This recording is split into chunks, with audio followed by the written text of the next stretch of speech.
Samuel Celestino. Ela prata. 12 horas e 36 minutos, estamos de volta. Eu e Samuel agora vamos conversar com o representante do CREMEB, Conselho Regional de Medicina do Estado da Bahia, Dr. Marco Antônio Cardoso de Almeida. Ele é conselheiro e corregedor do CREMEB. Está na linha já, minha gente? Caiu a ligação, a gente vai restabelecer a ligação para falar a respeito do caso da menina de 8 anos. O Ministério Público, inclusive, Samuel, vai ouvir os pais na quarta-feira que vem. Não é isso, Prata?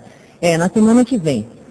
A partir de 8h30 da manhã, eles vão depoimento dos pais. Quem quiser saber da carta na íntegra, pode encontrar pela internet. Aliás, foi através da internet que essa carta começou a circular e que houve essa comoção geral. A história é que um médico trabalhava na central de regulação, estava acompanhando a menina na ambulância e acusa 3 outras médicas, colegas de profissão, pediatras, de negligência. Os detalhes que estão nessa carta são estarrecedores. Eu botei até no blog do Baianoá hoje de manhã, já recebi mais de 30 recados. Mas de princípio, Daniela, a menina começou a perder movimentos, os pais levaram para o Menandro de Farias, né? Foram imaginando que fosse meningite, pensou que fosse meningite. Não era meningite, era um AVC, terminou no Hospital Roberto Santos e 3 pediatras se recusaram a atendê-la. Agora a gente já está com o doutor na linha. Doutor Marco Antônio, boa tarde. Boa tarde. Tudo bem? Boa tarde, doutor Antônio. Quer dizer, tudo vai ficar melhor quando essa história se esclarecer, né, doutor? O que é que acontece em relação a essa denúncia? Olha, o que a gente tem recebido de recado, isso é uma comoção geral, é um clamor da população que o CREMEB se posicione em relação a essas profissionais da medicina, se é que a gente pode chamar assim. E então, doutor? Olha, a denúncia realmente chegou já há alguns dias lá no Conselho. Nós, na Corregedoria, fizemos a avaliação e encaminhamos para o tribunal e já foi aberto uma sindicância. Nós estamos ouvindo todas as pessoas, todos os médicos envolvidos, inclusive o médico denunciante. Eventualmente vamos ouvir também as testemunhas que vão ser arroladas por ambas as partes, né? Uhum. E depois disso feito, o conselheiro relator vai emitir um parecer que vai ser votado no plenário do Conselho, na Câmara de Julgamento, na Câmara do Tribunal de Ética, para indicando ou a abertura do processo, que eu estou lhe dizendo que consta dentro do Código de Processo de maneira genérica, que é aplicado a todos os casos, que é ou arquivamento, ou conciliação, ou abertura de processo. Diante da gravidade das acusações e dos fatos, é bem provável, eu não posso afirmar isso, que o voto é um voto coletivo de todos os conselheiros da Câmara, é bem provável que se abra um processo profissional e as médicas, os colegas, venham a responder diante do tribunal pelas as acusações que estão sendo feitas. Okay? Doutor Marco Antônio Samuel Flechinho, boa tarde. Com relação ao Código de Ética Médico e o Conselho de Medicina, que é um colegiado corretíssimo, e eu acompanho muito o Conselho, no caso da abertura de um processo, na medida em que encontre culpabilidade, ou pelo menos sinais de culpa ou de responsabilidade das profissionais que não atenderam a criança, a menina de 8 anos, quais são as punições previstas no Código Ético Médico que o Conselho Regional de Medicina pode aplicar? Pois não. Nós somos regidos por uma lei federal de 1957, a 3258, e lá estão expressas as penas que os Conselhos Regionais de Medicina e o federal também podem aplicar aos médicos na esfera ético-administrativa. Porque precisa ficar claro que se houver algum processo na área civil ou penal, isso não diz respeito ao Conselho. O Conselho atua na área ético-administrativa.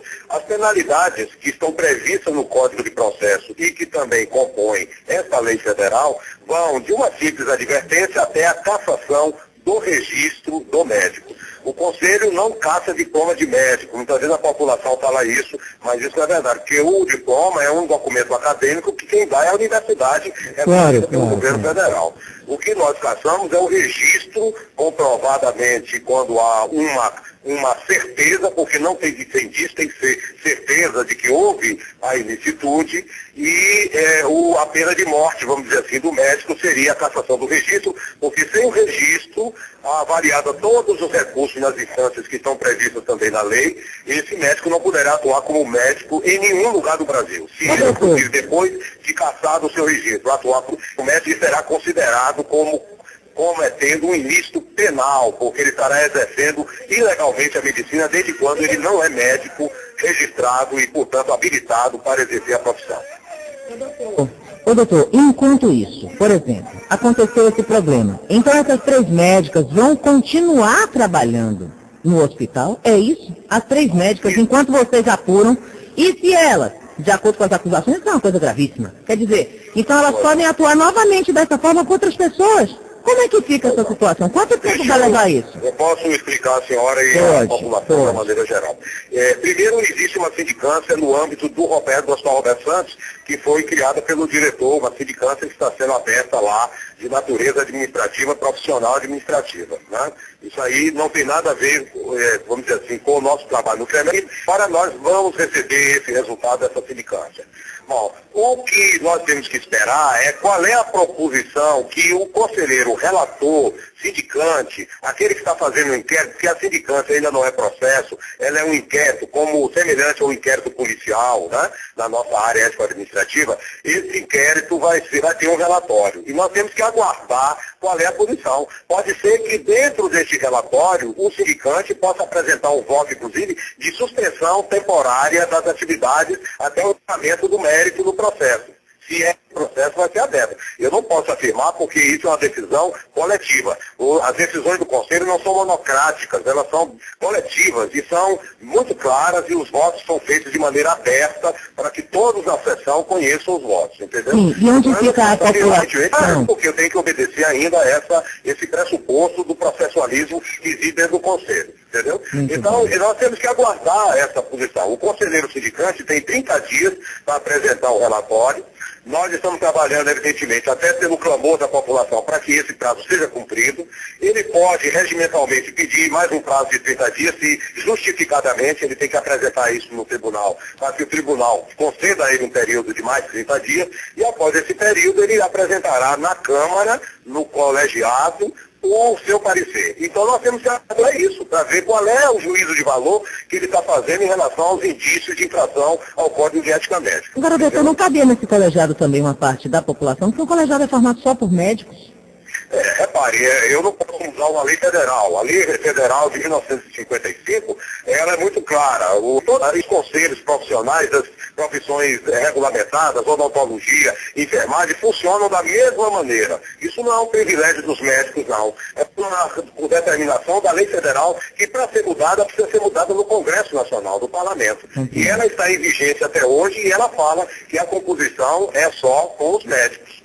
A população é chamada a participar quando nós prestamos conta da Assembleia Geral, que é feita anualmente, ou quando, eventualmente, nós fazemos uma sessão pública. Agora mesmo, no dia 18 de outubro, nós vamos fazer uma sessão pública para homenagear os médicos que fizeram aquele atendimento do desabamento lá da Conceição da Praia, por exemplo.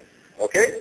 E a população precisa entender que os médicos não têm, a maioria dos médicos agem de maneira correta e dentro do Código de Ética. E que o Conselho é um órgão da sociedade civil para justamente fiscalizar, julgar, ensinar os outros médicos a usarem e se comprometerem com os ditames do Código de Ética Médica. Entendeu? É verdade. Então, nós não podemos colocar a população, o representante da população nesse Conselho, que a lei federal nos impede disso. Também tem que ser modificada no Congresso Nacional para que a gente possa, então, ter uma composição que seja, vamos dizer, compatível com a nossa época, o nosso momento histórico. Ok? Muito bem, doutor. Doutor Marcos, doutor Marco Antônio, o senhor tem plena razão naquilo que está falando, porque o Conselho integra a organização, a entidade que comanda a categoria. Não é uma lei federal, assim como acontece com relação à OAB e outras profissões mais. Então, Eu tenho feito críticas, não só eu, mas o país inteiro, as pessoas que pensam, a leniência, a lentidão da justiça nos processos de julgamento. E agora mesmo, antes de o senhor entrar, conversando com o ouvinte, eu falei sobre a cláusula 4 da petroquímica. E esse processo está lá rolando no Supremo Tribunal Federal, juntamente com a Justiça Baiana, que foi o inicial, o pontapé inicial, há 20 anos. E quando chega no momento de julgar, o ministro pede vistas e o processo vai novamente no fim de fila, aí passa mais um ano sem julgar, e agora estão chegando a um acordo.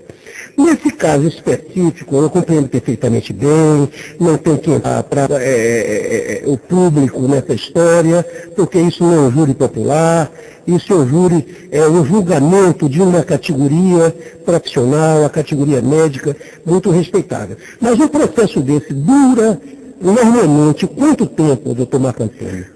Olha, por incrível que pareça, nós temos até em termos da justiça geral, porque na área civil, penal, a gente sabe que isso demora muito. E mesmo na defesa do consumidor, demora muito tempo. E como? Os processos lá duram em torno de 3 a 5 anos. Quando aberto o processo, de 3 a 5 anos. O senhor está sendo generoso, viu? Por que isso ocorre, doutor Celestino? Eu estou falando com o doutor Celestino, não é isso? É isso.